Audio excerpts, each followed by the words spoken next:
right, ladies and gentlemen, welcome back.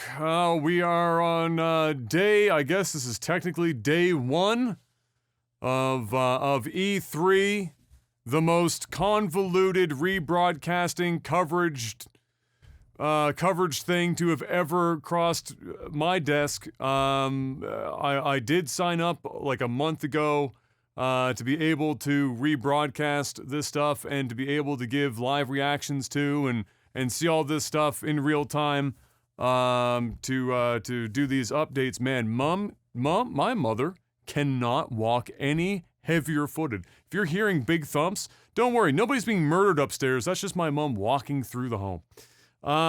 Yeah, so it's a bit of a mess, so I apologize. I can't give you absolutely everything here in these updates, but I will, of course, recap whatever I likely missed. If it's even noteworthy, for the actual podcast that will come next Thursday, I suppose. But today we got Ubisoft Forward as well as Devolver Digital's Meme Fest, and so I thought I would at least go over those as I was able to actually rebroadcast those and check it out. So let's give her a little rundown and see what we saw exactly. To be honest, it was a lot, but it was kind of shallow with what we saw for the most part, at least out of Ubisoft. So, of course, we started off with Rainbow Six related things. We got Rainbow Six Extraction. You know, it's Rainbow Six with zombies. The operators are there and all that kind of nonsense. They've got their own abilities. It's the standard fare of you're dropped into place, go from point A to point B, kill some zombies along the way, and don't die. Do that, but with the abilities of the operators, of course, and working in a team that also has their own abilities, and you can see where that's going. So they showed some of that off. It's obviously a bit more slower paced and stealth based than perhaps something like a Left 4 Dead, but the model is not too far off. So if that's kind of one of those genres that you're into and you're thinking, hey, I could go for some more of that, well, great news. They're going to have that ready for you, hot and fresh. September 16th, I believe, of this year. Then they showed a fair chunk of Rocksmith Plus.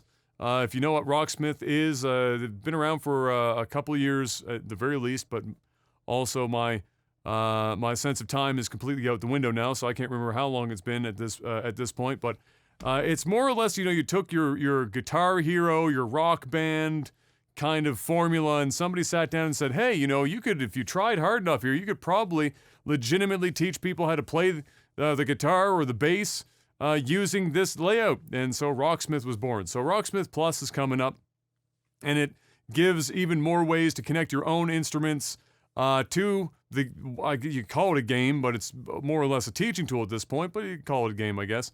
But more options to connect to it and experience even more music and genres than before. They're going to do some sort of what seemed to be some sort of subscription-y service that will provide access to a huge range of tracks in a number of genres.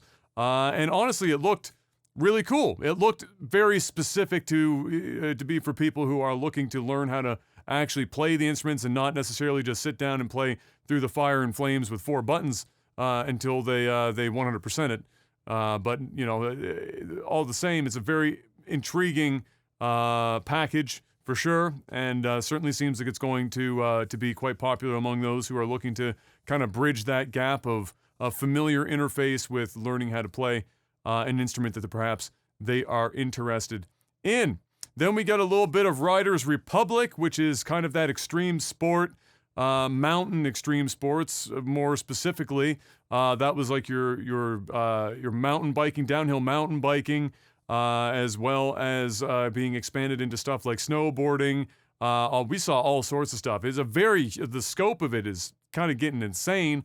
Let me just list what I saw in here. I mean, we're talking about, like I said, downhill biking, snowboarding, squirrel suit flying, more locations, paragliding, rocket wing flying, major events like the Red Bull like extreme type challenges, and more. I mean, really, there was a ton, and there was like kind of unique, kind of funny, memey stuff like ice cream bikes, with the ice cream, the freezer on the front of it and whatnot, and the replete with or complete with the umbrella on top. It was kind of fun. It's kind of a crazy, almost reminiscent of some of the arcadey sports games from back in the day, like a Tricky, like an SSX, kind of a deal, and you know it does look kind of fun. So they're continuing to build that out and add more and more to it, and so we get to see a little bit of that. We also got to see, oh, and sorry,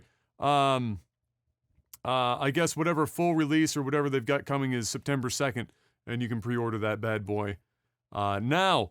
Oh, then they went over the fact they dipped their toes back into Rainbow Six Siege briefly to mention its crossplay capabilities and what that's going to mean. It looks like it kind of comes in a couple of flavors here, where it's first of all coming to Stadia, but PC, Stadia, and Luna crossplay, and then I don't know if there's any crossplay amongst, beyond that, but then they also had this other silo where they were talking about Xbox and PlayStation crossplay that's on the way but that's not going to be until 2022, but it is arriving. And then they showed off a new Defender, the name of the operative or whatever you want to call it. I can't remember what they call them in Rainbow Six, but Thunderbird was the name of it, and showed her off a bit with a little bit of an animated cutscene that was well done.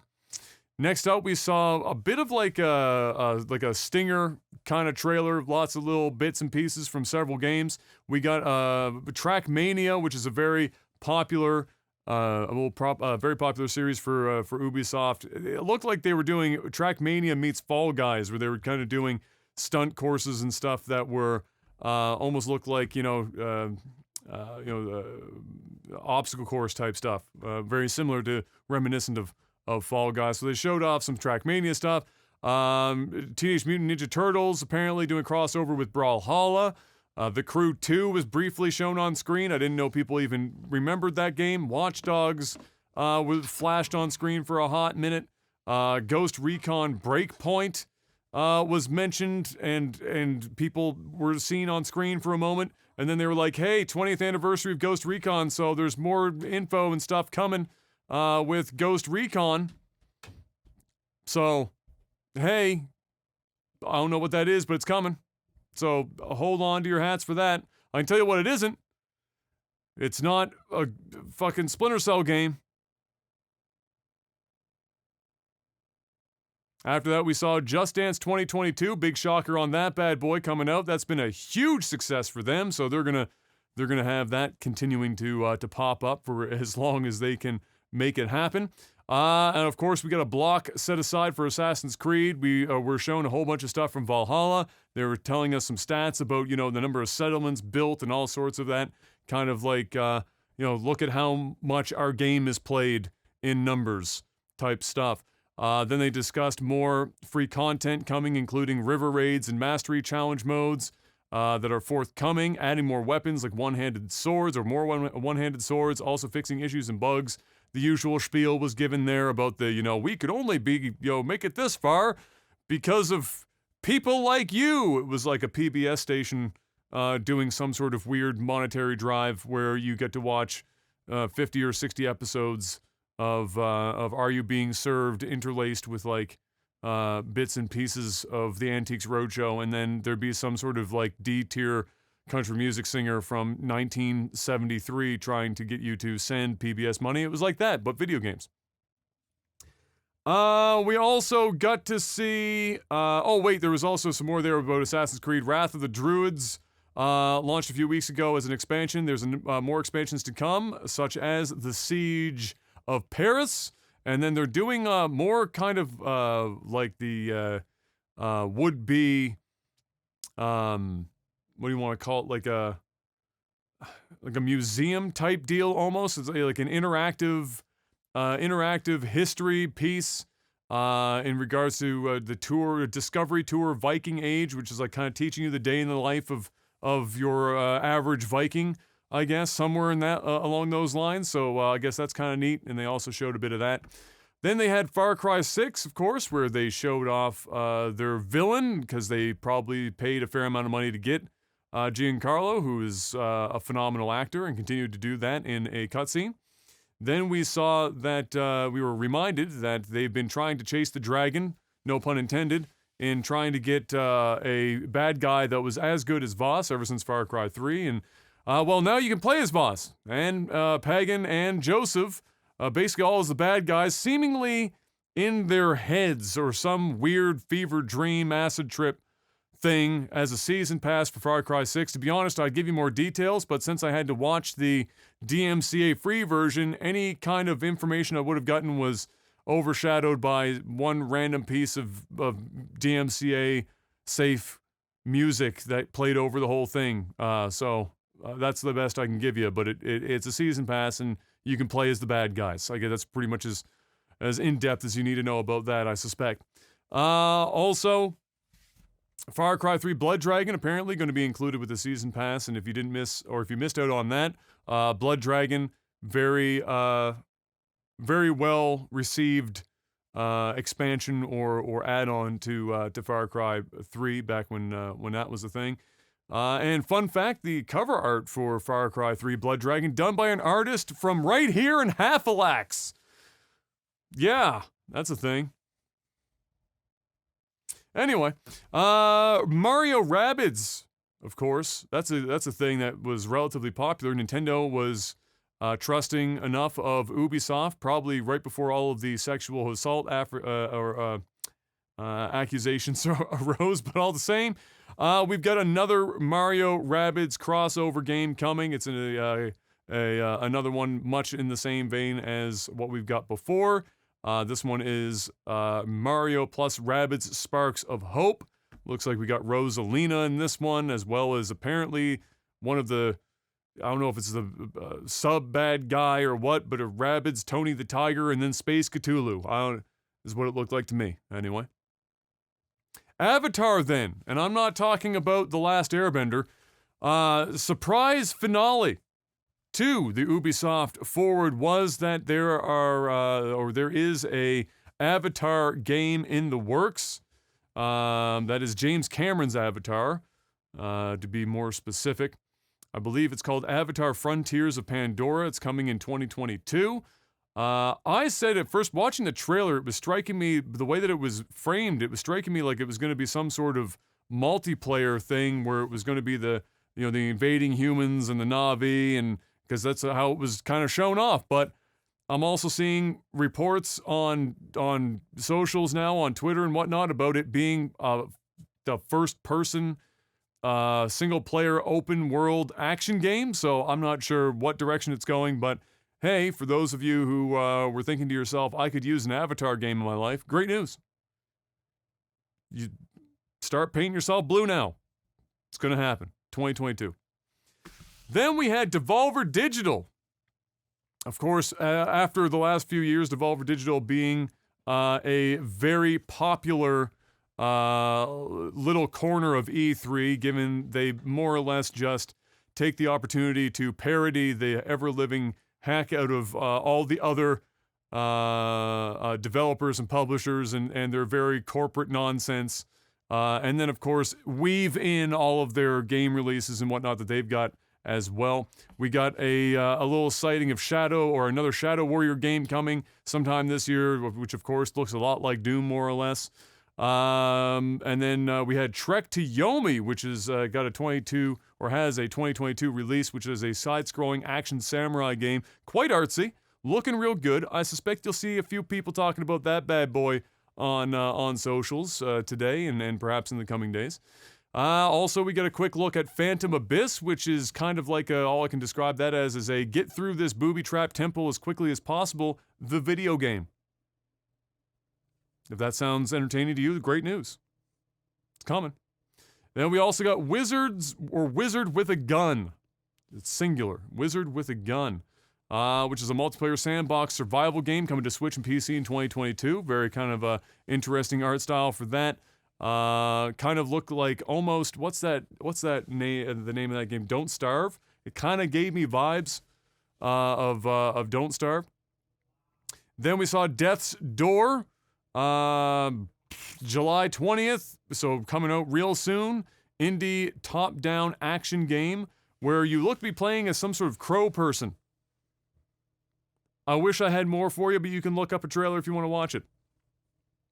Then we saw Inscription, which I have literally no notes for because I couldn't quite come up with what that was supposed to be. Tumble Time, which is, I guess, a legitimate game, mobile game that the Devolver's putting out on mobile that more or less is a parody of the realities of most mobile games taking over your life and the necessity of you to have every waking moment be on your phone to be able to keep up with it. Something along those lines. So, it's Devolver. That's right up their alley. Then we had a 2-player local co-op NES-style top-down bullet hell action game. That's not a mouthful. Coming to Switch only through special reserve games as a physical release. I forgot to write down the name of the game. Chat will hook me up with that, I'm sure. It was called, wasn't it Devil something or Demon something? Oh, man. How do I not write that down in my notes? Demon Throttle. There you go, Adam. Combat's got me. Bless you. Demon Throttle. Legit NES game, more or less. Co-op bullet hell type thing. And again, Switch only physical copy, and through special reserve games. And then, on my last note, it was an amazing presentation. If you have 30 minutes, go and watch Devolver Digital and their whole deal. I mean, they even had a, you know what? No, I was gonna tell you how they wrap this thing up, but it's just gonna spoil it. Just go and watch it if you have the opportunity. It's a great time. And that's all I've got for you now. Gearbox has a show going on right now. I'm not allowed to rebroadcast it. I don't know. I'll see if I can cover that stuff on the podcast Thursday if there's anything of note. I suspect it's going to go something like this. Borderlands television show, Borderlands the movie, Borderlands the sequel to Borderlands, and if they have enough time, Borderlands. So we'll leave it there. I will see you guys for Microsoft and Bethesda's first combo exclusive amazing extravaganza tomorrow. That is actually okay to restream, or rebroadcast, so I'll be able to watch that live. But you can keep your ears out and your eyes on the ground and all those other weirdisms for the continued coverage here on the RSS feeds. Thank you for watching and listening as always. I'm sure Mark might be doing something in the background at this point. I don't know. He just surprises me with things. But once again, thank you guys. Stay safe out there. And until we see you for the next one tomorrow, peace!